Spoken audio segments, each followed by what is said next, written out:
Thank you very much. And it might be interesting when I go back to Ireland with photographs of sitting beside the De retour en Irlande, member of Interpol as well. il pourrait être intéressant de montrer des photos de moi assis à côté d'un membre d'Interpol. Alors, je vous remercie de m'avoir invité à participer à une conférence extrêmement importante comme celle-ci. Vous me pardonnerez peut-être de dire des évidences, mais je vous demanderai de bien vouloir m'écouter. Une lutte, un conflit, un processus de paix ne peut pas être comparé à un autre. Ce ne sont pas les mêmes critères. Donc, je vais vous parler du conflit que je connais le mieux, c'est-à-dire le conflit irlandais. Alors, je pourrais vous dire que j'ai eu un poste de fonctionnaire à Belfast dans les années 70. Je suis devenu combattant pas très longtemps après, en devenant membre de l'IRA, suite à l'intervention militaire britannique. Et j'ai consacré 16 ans en Angleterre, en Irlande, du Nord, du Sud, aux Pays-Bas également, où l'on m'a trouvé. J'ai dû fuir à 2 reprises, j'ai dû m'échapper à 2 reprises. Donc, j'ai participé au début, en fait, du processus de paix. J'ai eu la chance de participer à l'équipe de négociation de Sinn Féin dès le départ. Mais mardi dernier, c'est-à-dire il y a 2 jours, j'ai encore participé à des négociations sur un certain nombre de questions non encore résolues découlant des accords signés. Et il s'agissait en fait, en l'occurrence, de faire face à l'héritage du passé, de faire face ensemble, collectivement à l'héritage du passé, comme l'ont dit certains orateurs. Et nous avons essayé de mettre en place une architecture qui nous permettrait de régler le passé. Concernant les victimes et ceux qui ont survécu.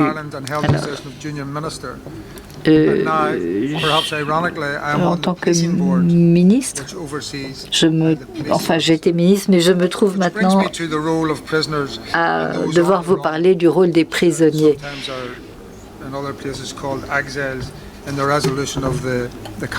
De la résolution du conflit. En Irlande du Nord, il y a environ 1,8 million de personnes, dont 47% à peu près sont des nationalistes irlandais. Pendant le conflit, qui a duré une trentaine d'années,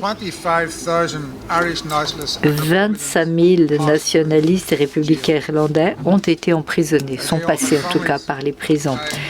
Ils avaient des familles. Moi, j'appartiens à une famille où nous étions 11 enfants, ce qui était assez courant pour la génération de mes parents. Donc, si vous multipliez 25 000 par le nombre de personnes que représente leur famille élargie, cela vous donne une idée de l'influence et de la portée de ce que représente la prison politique, sans parler de ceux qui sont morts. Et cela vous donnera une idée du nombre de personnes, disons, affectées ou parties prenantes au conflit, comme on pourrait dire, et de ce que représente donc la résolution de ce conflit et le processus de paix. Alors, bien sûr, il y a entre 12 et 15 000 pro-loyalistes prisonniers, donc paramilitaires loyalistes pro-britanniques.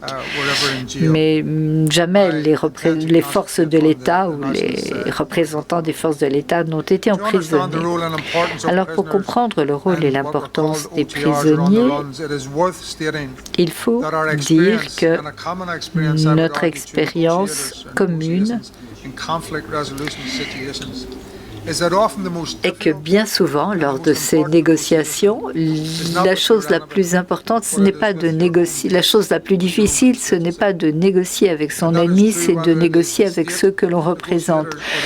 Qu'il s'agisse de négociateurs de l'État ou de négociateurs qui ne sont pas de l'État. Les prisonniers politiques n'ont peut-être pas participé aux négociations, mais leur contribution a été essentielle. La cohésion interne est essentielle pour toutes les parties. On ne peut faire la paix que lorsqu'il y a cohésion. Il est clair qu'une organisation, qu'un parti désorganisé sans cohérence ne pourra pas faire la paix. Alors, sans les prisonniers politiques, l'IRA n'aurait jamais pu envisager ce qui s'est fait sur une période prolongée. Faire face ou régler la question des armes appartenant à l'IRA aurait été extrêmement difficile à résoudre s'il n'y avait pas eu des prisonniers, des exilés, des gens en cavale, des gens qui avaient combattu sur le terrain. La question de la démilitarisation avait besoin également avait besoin de la contribution de tous, de ceux qui étaient en liberté, en cavale, etc. Il a fallu en Irlande se rendre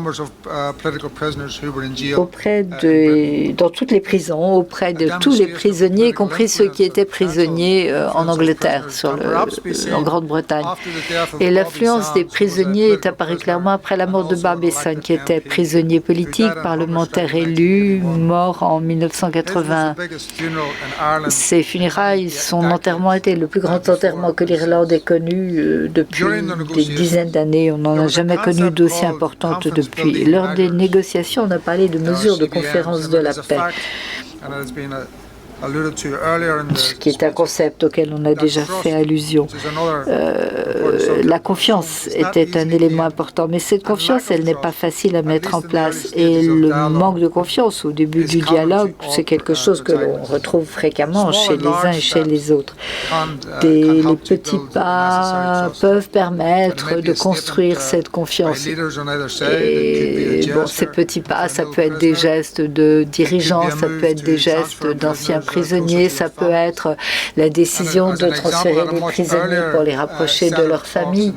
Et je me souviens de conversations et de négociations que nous avons eues en 70 ou en 74, où des prisonniers politiques ont été transférés de prisons anglaises dans des prisons irlandaises, qui a contribué à les rapprocher de leur famille. Ça n'a strictement rien coûté au gouvernement anglais. Mais par contre, cette preuve de bonne volonté a été extrêmement importante pour le développement du processus. Alors, les mesures de confiance sont parfois des mesures d'échange, disons. Mais souvent, les uns et les autres font preuve de bonne foi pour faire avancer le processus de paix et sont prêts à donner.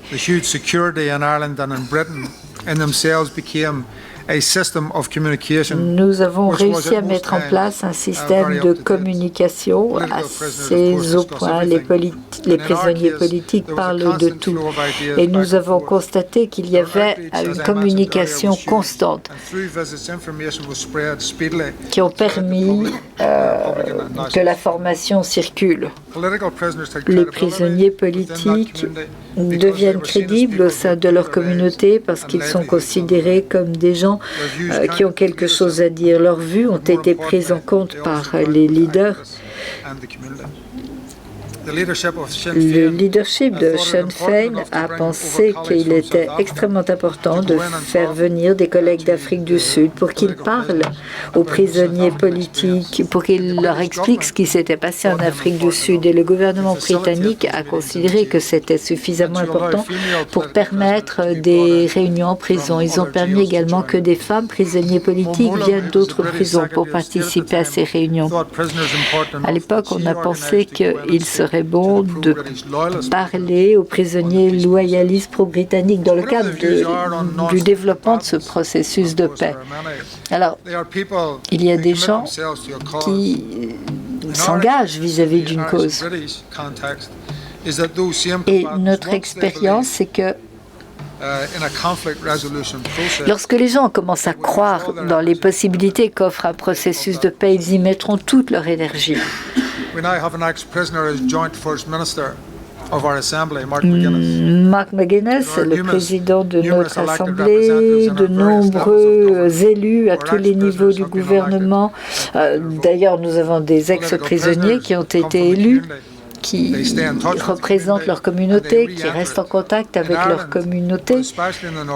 En Irlande, en particulier dans le Nord, il y a des ex-prisonniers à tous les niveaux de la société, dans le secteur de l'éducation, dans le monde des affaires, dans tous les secteurs.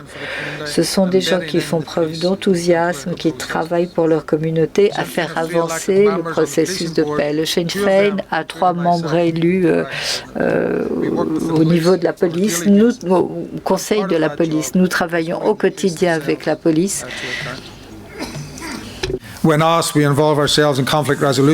Alors, lorsque l'on parle de processus de résolution de conflits, bien, je trouve que ce qui est dit aujourd'hui, ce sont des choses très intéressantes. Alors, nous ne sommes pas au bout du chemin. Les conflits militaires impliquent des changements d'attitude et la résolution de conflits demande, je crois, que les gens qui ont participé au conflit changent d'attitude. Et je pense à toutes les parties au conflit. Et c'est de cela que pourra émerger un processus conjoint. Il est important de remettre en cause ses propres attitudes, ses propres préjugés de part et d'autre. Et donc nous allons pouvoir entreprendre un voyage. Moi, je sais que j'ai perdu beaucoup d'amis en route. Et en conclure, j'aimerais revenir sur le rôle des prisonniers politiques et de ceux qui sont en liberté. Leur influence, elle peut être essentielle, mais en positif comme en négatif. Et lorsqu'il y a des cessez-le-feu militaires, eh bien, j'y vois quelque chose d'important pour laisser la place à l'élaboration d'un processus politique favorable à la paix. Dans ces conditions, il arrive que lorsque des prisonniers ont été maltraités, ceci est très mauvais pour la confiance. Les prisonniers, s'ils estiment qu'ils sont maltraités, s'ils sont malades et mal soignés ou s'ils sont très âgés, traités sans compassion, lorsqu'on leur refuse un transfert pour les rapprocher de leur famille, alors que les gouvernements pourraient les aider, lorsque les tribunaux ne permettent pas aux partis politiques d'exister et d'éliminer les alternatives politiques au conflit. Lorsque c'est le cynisme qui règne, il est clair que les choses ne peuvent avancer. Il faut que les préjugés évoluent. Lorsque l'on se dit que l'on veut vaincre celui d'en face, eh bien, il n'y a pas beaucoup d'espoir pour l'avenir. En Irlande, la question des prisonniers politiques a été très utile et les prisonniers politiques ont été un moteur de changement. Je conclurai en disant une chose évidente, une fois encore, c'est que si un gouvernement ne permet pas un changement politique comme une alternative à la violence, au conflit militaire,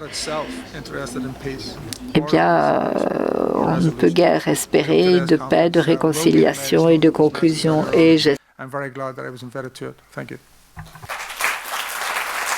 vers la paix, je vous remercie de m'y avoir invité.